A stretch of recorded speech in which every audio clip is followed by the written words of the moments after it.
What is up, guys? Back with Timbers Talk, episode 3 of the podcast. It is just me today, and today we'll be discussing the 2 games against Minnesota United and then the previous game against Vancouver that happened last night. And then we'll look ahead at the game against Chicago on Wednesday night. So we'll first start with the major leagues in the MLS game, Minnesota United and the Timbers. Initial thoughts on this game: it was just a back and forth rugged match, kind of not many chances, and obviously they got the pen at the 90th +2 with Ethan Finley. In my opinion, was it a pen? I do not think it was. I do not think it was a handball on Mabiala, but we're really past that game, so it would have been nice to win, but it's a game that we just had to move on from, as we're now. It would have been a huge game to win because we're sitting in 8th. If we won that game, that would have jetted us up to 4th. But we still have a game in hand on most teams above in the table.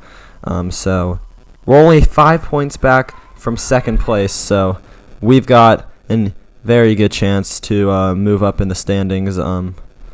But starting off with that game, I thought we're not going to finishing our chances. Fernandez could have found the net.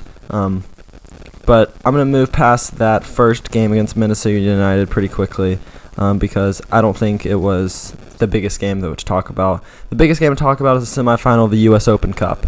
We lost that game 2-1. Goals scored by Darwin Quintero and Mason Toye for Minnesota United, and then Brian Fernandez scored for the Timbers. We'll start off talking about the pen. Darwin Quintero knocked in a pen at the 22nd. Do I think it was a penalty?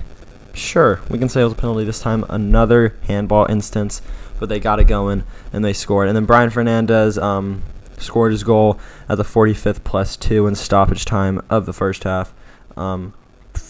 Impressive goal. Great cross from Maria Abobase. Beautiful touch to knock it back in, and then Fernandez slotted it into the back corner. And then Mason Toye scored at the 64th for the Loons, and this game was tough because we did not start Villeri, and I think that was a very foolish move from Giovanni Savarese. Maybe he was trying to rest his players because we do have a pretty big stretch coming up, a lot of games in the next few weeks. But U.S. Open Cup, you always want to get yourself some silverware, so it probably would have been nice if we started Villeri and really pushed toward that win, as we would have set up ourselves with a rematch with Atlanta, who obviously we know we want to beat given the loss in the MLS Cup last year. Having even discussed the chance we had at the 94th, man, it hurts to think about it, but off the post at the 94th minute, beautiful cross. There was a scrummage in the box, a skirmish, couldn't find the back of the net. It's just tough given the chances we got. We had 21 shots, only 6 on goal, where they had 16 and 6 on goal. 50-50 possession, both with a couple yellow cards. Both the same amount of corner kicks. Dave Clark made some saves, but that game hurt. I really think we should have just pushed a little more to try to win that game because it would have been nice to go after some silverware. And our final game that happened that we'll talk about, we're still going to talk about upcoming games and standings and schedule, but we just had a big win against the Whitecaps 3-1 last night at home. Goals being scored by Blanco, Lorea, and Abobase, and then they got their goal scored from Blair. So the first half, 3 very insane goals. I wouldn't say insane, but 3 very good goals. Blanco, very similar to his Sporting KC goal. He knocked it in from the left side, just outside the box. Could have been a save from the keeper, but it was had too much swaz, pace, and just too much movement for him to save. Then at the 38th, the 19-year-old Theo Blair, it was his first ever goal. It was off a corner, came out the box. He was facing the opposite goal, quick turn, rocketed it into the side netting. It was a very insane goal. But then the goal of the night, in my opinion, came from Marvin Lorea at the 55th. Screaming left footer from well outside the box, curled into the far corner. And that's just something we need, I think, from our midfielders, deeper midfielders. we just need more goal scorers. Really, the only people that have been scoring goals for us lately are Fernandez, Blanco, and Abobasi. Like, Valeri isn't scoring goals; he's assisting. But we just need more options up front to score. And Lorea showed that he can hit some. And then Yordi Reyna, a couple minutes later, scored a goal, but it was called back on offsides, and then Jeremy Abobasi sealed it in the 90th. It was his 8th of the season. That'll tie him with Brian Fernandez for the team lead, who had the night off. I think our team looked very good last night without Fernandez, which is a good sign because Fernandez is a very good striker. But I feel like our team is more willing to pass, more free-flowing when Fernandez is off the pitch. Fernandez, normally when he gets the ball, he really just looks for goal. It's what you want. He's a goal scorer, but it also can sometimes slow down the movement, the pace of the game, and probably could create more scores. It was a great win to put ourselves up in the Cascadia Cup, with the Whitecaps being our rival. Obviously, it is a big win. In my opinion, the man of the match has got to be Lorea. He had a great game, just especially with that goal just to top it off.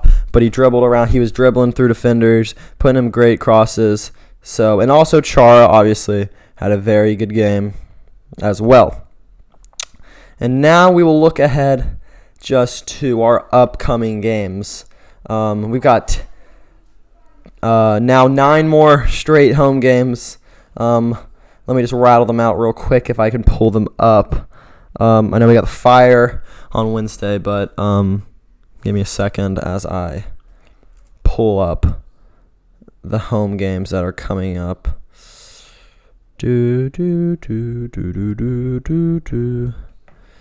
Okay, so it's not coming up, but we'll talk about the Fire coming up. So we're currently sitting 8th in the standings, which is not as good as some would want. But here we go. Here's the schedule coming up. We've got Chicago on Wednesday, then Sunday at home, Atlanta United, which will be a very good game. Then we got at Sounders, home versus Sounders, home versus Real Salt Lake, home versus Sporting KC, home versus DC, home versus the Red Bulls, home versus Minnesota United, which will be a fun little rematch, and then home versus Sporting KC, away versus Sporting KC, and then ending it off with home versus San Jose. So looking at that, you can predict that you could see a lot of wins come up on the board.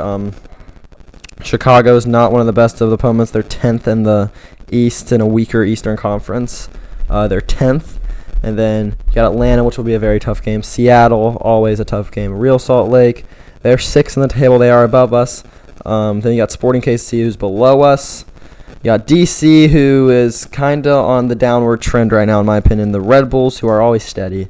Minnesota, who is very good right now. And then the Revolution, who are on a pretty hot streak. So, tough games to end, but luckily they're all home. And if we play our cards right, I could see us finishing 2nd in the West, which would be insane given the fact that we did not start the year well, given the fact that we were on the road for many games. But we're right now sitting at 34 points with 2nd place in 39, and Seattle has a game in hand. So, say we just beat Chicago on Wednesday, because I think we are one of the only games being played on Wednesday. You're sitting at 37 points, and we're in 5th place, and we're 2 points back from Seattle. So, we can really move up the standings in these next couple of games and really put us in a very strong position for the playoffs, because as you remember, it's not an aggregate, these playoffs. It is a just straight up one-off game. 7 teams make the playoffs. The first seed gets a bye, and then the 2 plays a 7, 3 plays a 6, and 4 plays the 5. So obviously the top 4 teams get home games in their first games. Right now I'm just going to kind of go through some stats, just a little quick stat check as we look at the goal scorers this year, the top assists, just how let's do a little stat check. We don't do this often on the podcast. So leading goal scorers are Bobase and Fernandez. Obviously, Fernandez is our best goal scorer because he scored 8 in 11 games, whereas Bobase has scored 8 in 23. But those are our two. Then you have Valeri at 6, Blanco at 4. So our goals are not really coming from anyone else, which isn't technically a bad thing, but it's also not the best thing that you want to have when you only have a couple goal scorers. Then on assist-wise, it's just 2 people are assisting it every time, and that's really it. It's Valeri with 14 and Blanco with 10, and then you got Morea with 3. So our offense flows through Valeri and Blanco, as you would think, and then the finishers are Bobasay and Fernandez. So those are our 2 biggest pieces, in my opinion, Blanco and Valeri. If those 2 aren't on the pitch, we're not going to have much offense going forward. Then you got Chara. If we're looking at yellow cards now, he's got 8, Mabiala 4, Cascante 4. Blanco has 6. Red cards, we only got 1 red card. Vespria, Chara, Mabiala. So, yeah. Currently on a longest win streak of the year is 3, longest unbeaten 6. We're currently on a 10-game unbeaten streak at home, so that is a very good sign looking ahead to the next couple of games. So given the fact that I don't have my partner today, I think I'm going to cut this podcast a little short. Hopefully we get one out Wednesday night or Thursday after the Fire game, depending on his availability. Make sure to, if you're coming from my Instagram, at Timbers.talk, make sure to drop us a like or go follow that Instagram. These 2 pages are working together, same people. You can get a lot of my updates on the Instagram about this channel and this podcast. So make sure to go follow that Instagram at Timbers.talk. So yeah, that's going to do it, guys. Comment down below how you think the Timbers will do over the next 10 games, because these are the most important 10 games of the season. And hope you enjoyed it. Peace.